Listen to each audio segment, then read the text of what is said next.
ኤሊዮት አንደርሰን የማንቸስተር ከተማ ትልቁ ክለብ ያው ኪንግ ኦፍ ማንቸስተር ሲቲ ነው ስለተባለ ለምን ነው የምትጫጩት? ዩናይትድ ደጋፊዎች ምንድነው እንዴ? ይሄ እኮ ፋክት ነው። ለምን ነው የምታለቃቅሱት? እንኳን እሱ እናንተ እኮ ሲቲ ትልቁ ክለብ እንደሆነ ስለምታውቁ ወያላን አስጥልልኝ ብለ ስትለማመጠኝ ነበረ እንዴ? አመቱን ሙሉ እኔ ስር ያው ስታሽካብት ነበረ ለእኔ ስለምበልጥ ማለት ነው።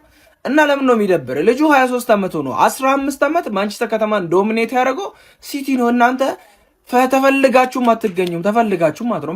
በዚህ ሰዓት ኤሊዮት አንደርሰን ዩናይትድም ከኛ ጋር ፈልጎ ነበር። ከዛ ምንድነው ያሉት? እኛ ከተወሰነ ብር በላይ መክፈል ስላልፈለግን ነው። በጣም በጣም የሚያስቅ ነገር ማለት ነው።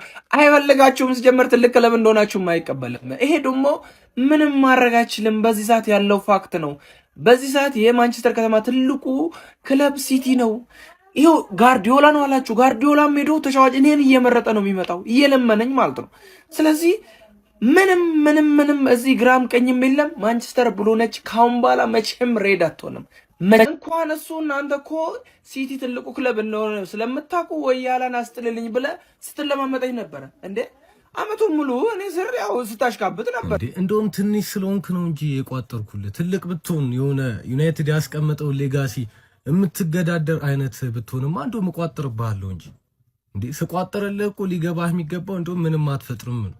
አንተ ጭራሽ ይሄንን ገልብጠህ ትልቅ ስለሆንኩኝ ወያሎን አስጥልልኝ አልኩ። ወያሎም እንዳንተው ትንሽ ነው፣ ግን የነሱ ምላሳቸው ትንሽ ብዙ ስለሆኑ ማለት ነው። ብዙ ስለሆኑ ምላሳቸው ይከብዳል እንጂ እነሱም ያው ፎቃቃ ናቸው፣ እኛ ላይ ደርሱም። እናንተ ደግሞ ያው ፎቃቃ ናችሁ። አንድ ቻምፒየንስ ሊግም ቢሆን ስለበላ ትንሽ ከወያለው ትሻላለህ እንጂ እዛው ያው ፎቃቃ ናችሁ ሁለታችሁ። እና ለአንተ ደግሞ የቋጠርኩልህ ስለማታሰጋኝ ነው። በመሃላችን በጣም ርቀት ስላለ አንተ ብትበላ ይሻለኛል። የነሱ ምላሳቸው ያስቸግራል እንጂ የምታሰጋኝ ቢሆንማ እንዴት እቋጥርልሃለሁ? እቋጥርብሃለሁ እንጂ እንደውም እንዳይበላ ምናምን ብዬ ምንም አትፈጥርም። ፎቃቃ ነህ ብዬ ጭራሽ ይህንን ገልብጣህ ትልቅ ስለሆንኩኝ ነው እንዴ? እኔ አሁን አሰብኩት ዩናይትድ ይብላ ምናምን ቢል የሆነ ሰው ማለት ነው፣ የሆነ ክለብ ደጋፊ እኔ ደብረኛል፣ ንቆኛል ማለት ነው። ዩናይትድ ቢበላም አይደርስብኝም እያለ ነው። እንዴት ምን አስቦ ነው? ጭራሽ ጀለስ ገልብጦ ትልቅ ስለሆንኩኝ ትንሽ ስለሆንክ ነው ብትበላ ምንም አታመጣም። በመሃላችን ሌላ ማለት ነው የ10 ፕሪሚየር ሊግ ታይትል ልዩነት አለ። ስለዚህ አንተ የበላው ሌላ እጥፍ መብላት አለበት ማለት ነው። ዩናይትድ ቢፈርስ ራሱ ማትደርስበት ክለብ ነው። በቃ ማትደርስበት ክለብ ነው። ቢፈርስ እንኳን ዩናይትድ እየተጫወተ በስንት መከራ፣ በስንት ልመና፣ በስንት ጸሎት ጥንቆላ የበላው ቻምፒየንስ ሊግ የሱ አይነት 3 አለው ይሄ ክለብ ያስቀመጠው ሌጋሲ አንተ ልትደርስበት ልታስበው ማትችለው ነው። ስለዚህ አንተ ብትበላ ምንም አይመስለኝም ማለት ነው። ዩናይትዳውያን እንግዲህ ገና ፕሪሚየር ሊጉ ሳይጀምር መጠነ ሰፊ ጥቃት በተለያየ አቅጣጫው መሰንዘር ጀምሯል ማለት ነው። ስለዚህ ምንድነው ማድረግ ያለባችሁ እናንተ? በደንብ ሼር፣ ኮፒ ሊንክ፣ በደንብ ሪፖስት ለ5 ለ10 ጓደኞቻችሁ በደንብ መላክ ማለት ነውና ቪዲዮ እስከ መጨረሻው መመልከት። ፓትሪክ ኢቭራ ይች ኤሊዮት አንደርሰን የተባለች ፍሪክ ማለት ነው የማንቸስተር ትልቁ ክለብ ማንቸስተር ሲቲ ነው ምናምን ብላ የተናገረችው ንግግር ላይ የተናገረውን ነገር ልንገራችሁ። ኤሊዮት አንደርሰን ብቻ ሳይሆን ሞርጋን ሮጀርስም እንግዲህ የለንደን ትልቁ ክለብ ቸልሲ ነው ብሏል ሲፈርሙ ማለት ነው። እና ምን አለ? የማንቸስተር ዩናይትድ ልዩነት ይሄ ነው አለ።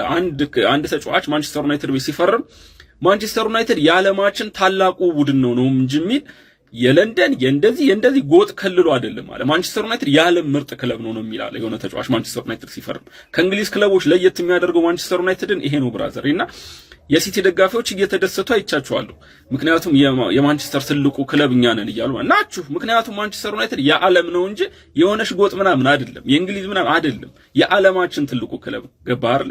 ልዩነቱ ይሄ ነው ብራዘር። ማንቸስተር ዩናይትድ በጣም ሀያልና ብራንድ ክለብ ነው። የለንደን የማንቸስተር እንደዚህ አይደል፣ የዓለም ይልመች። ኤሊዮት አንደርሰን በማንቸስተር ከተማ ትልቁ ክለብ ማንቸስተር ሲቲ ነው አለ።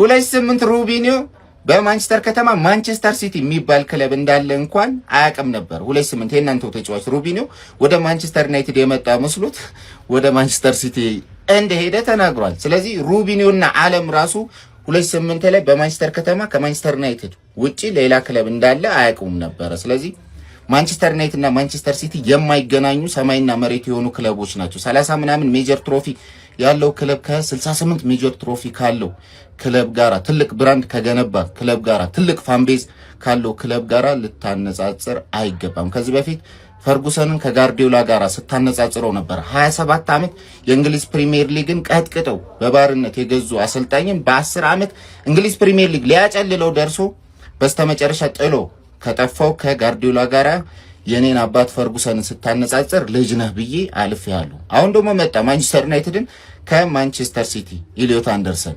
ቸርኪም ከዚህ በፊት አፉን ከፈተ። ማንቸስተር ዩናይትድ ምን አይነት ክለብ ታላቅ ክለብ መሆኑን አሳየው። ጠብቅ ኢሊዮት አንደርሰን ደግሞ ዩናይትድ ምን አይነት ክለብ እንደሆነ ያሳያል። ለማንኛውም ወደ ማንቸስተር ዩናይትድ ማምጣት ፈልጎ ነበር። ዩናይትድ 100 ምናምን ሚሊዮን ፓውንድ ለ23 ዓመት ተጫዋች አላወጣም ብሎ ስላላስፈርመው ብዙ ነገር እየለፈለፈ ነው። ለማንኛውም ማንቸስተር ዩናይትድ ከማንቸስተር ሲቲ ጋር ለንጽጽር የሚቀርብ ክለብ አይደለም። ማንቸስተር ዩናይትድ የእንግሊዝ የማንቸስተር ከተማ የዩናይትድ ኪንግደምና የዓለማችን ትልቁ ኃያሉ ብራንዱ ክለብ ነው። ከኮልኮሌው ከሲቲ ጋር ስታነጻጸረው በጣም ነው የሳኩበት ኢሊዮት አንደርሰን። እስቲ ሮቢኒዮን ጠይቁት። ያኔ ኳስ አልጀመራችሁም ፈላዎቹ። ሩቢኒዮን ጠይቁት 28 ላይ። ሩቢኒዮን ለመሆኑ ታውቁታላችሁ? የክለባችሁ ተጫዋች ነበር። ስለ ማንቸስተር ከተማ ማን ታላቅ ክለብ እንደሆነ የዛሬ 18 ዓመት ተናግሯል። የራሳችሁ ተጫዋች ከዚህ በፊት መስክሯል። ለማንኛውም መልስ መስጠት ፈልጌ ሳይሆን ኢሊዮት አንደርሰን ስላሳዘነኝ የበታችነት ስሜት ስለሰማው ልመልስለት ነው።